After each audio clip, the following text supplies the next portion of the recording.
Cheerful morning to one and all. Welcome back to Race IAS and आज का current topic है collegium system versus central government. आइए जानते हैं इस टॉपिक के बारे में। कॉलेजियम सुप्रीम कोर्ट के निर्णय के माध्यम से विकसित एक प्रणाली है जो न्यायाधीशों की नियुक्ति और स्थानांतरण से संबंधित है। भारत के संविधान के अनुच्छेद 124 एंड 217 सर्वोच्च और उच्च न्यायालय में क्रमशः न्यायाधीशों की नियुक्ति से संबद्ध है, लेकिन कॉलेजियम प्रणाली संसद के किसी अधिनियम या संविधान के प्रावधान द्वारा स्थापित नहीं है, अर्थात कॉलेजियम प्रणाली का संविधान में कोई भी उल्लेख नहीं है। आइए आगे बढ़ते हैं और जानते हैं कि कॉलेजियम प्रणाली का विकास कैसे हुआ। प्रथम न्यायाधीश मामला। इसके अंतर्गत न्यायिक नियुक्तियों और स्थानांतरण पर भारत के मुख्य न्यायाधीश के सुझाव की प्रधानता को अस्वीकार किया जा सकता है, बशर्ते इसके पीछे कोई ठोस कारण हो। ऐसा करने से अगले 12 वर्षों के लिए न्यायपालिका के ऊपर कार्यपालिका की प्रधानता स्थापित हो गई थी।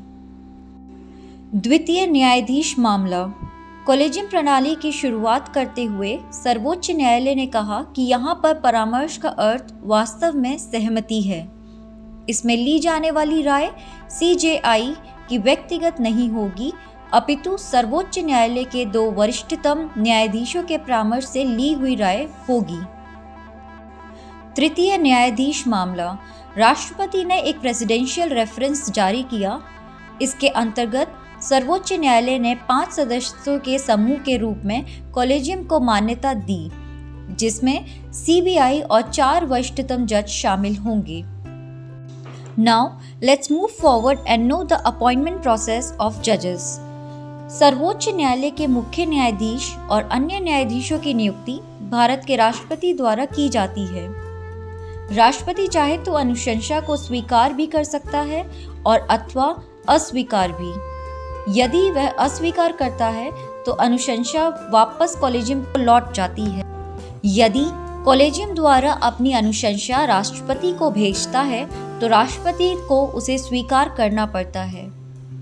उच्च न्यायालय के मुख्य न्यायाधीश की नियुक्ति इस आधार पर की जाती है कि मुख्य न्यायाधीश के रूप में नियुक्ति होने वाला व्यक्ति संबंधित राज्य से न होकर किसी अन्य राज्य से होगा।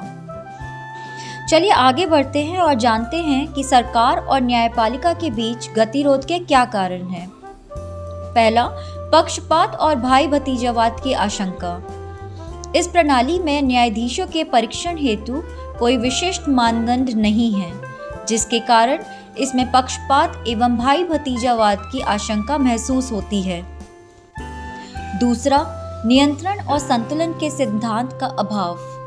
इस प्रणाली में नियंत्रण और संतुलन का पूर्णतः अभाव है, जबकि विधायिका, कार्यपालिका और न्यायपालिका तीनों संस्थाएं शासन का अभिन्न अंग होने के नाते इस सिद्धांत का पालन करती हैं। तीसरा, महिला नेतृत्व का अभाव। इस प्रणाली में महिला प्रतिनिधियों की कमी है। आइए आगे बढ़ते हैं और जानते हैं कि केंद्र सरकार के कॉलेजियम प्रणाली में सुधार हेतु क्या प्रयास हैं। सरकार और न्यायपालिका के बीच न्यायाधीशों के नियुक्ति के कारण विवाद की शुरुआत साल 2014 से होती है। न्यायाधीशों की नियुक्ति प्रक्रिया में पारदर्शिता और जवाबदेही का तर्क देते हुए सरकार ने वर्ष 2014 में संविधान में 99th संशोधन अधिनियम द्वारा राष्ट्रीय न्यायिक नियुक्ति आयोग का गठन किया था। इस आयोग में 6 लोगों को सदस्य बनाने का प्रावधान किया गया था। चीफ जस्टिस ऑफ इंडिया, केंद्रीय कानून मंत्री, सुप्रीम कोर्ट के 2 वरिष्ठतम न्यायाधीश, 2 विशेषज्ञ। अक्टूबर 2015 में सुप्रीम कोर्ट ने इस राष्ट्रीय न्यायिक नियुक्ति आयोग अधिनियम को यह कहकर अमान्य कर दिया था कि इससे सर्वोच्च न्यायपालिका की स्वतंत्रता और स्वायत्तता बाधित होती है। इससे संविधान का आधारभूत ढांचा प्रभावित होता है। इस टॉपिक से रिलेटेड आज इतना ही। For more such current related videos, please stay tuned with us. Kindly subscribe our YouTube channel and download the Race IAS app. And information regarding the new batches, please call on the numbers given on the screen. Thank you for watching and have a great day.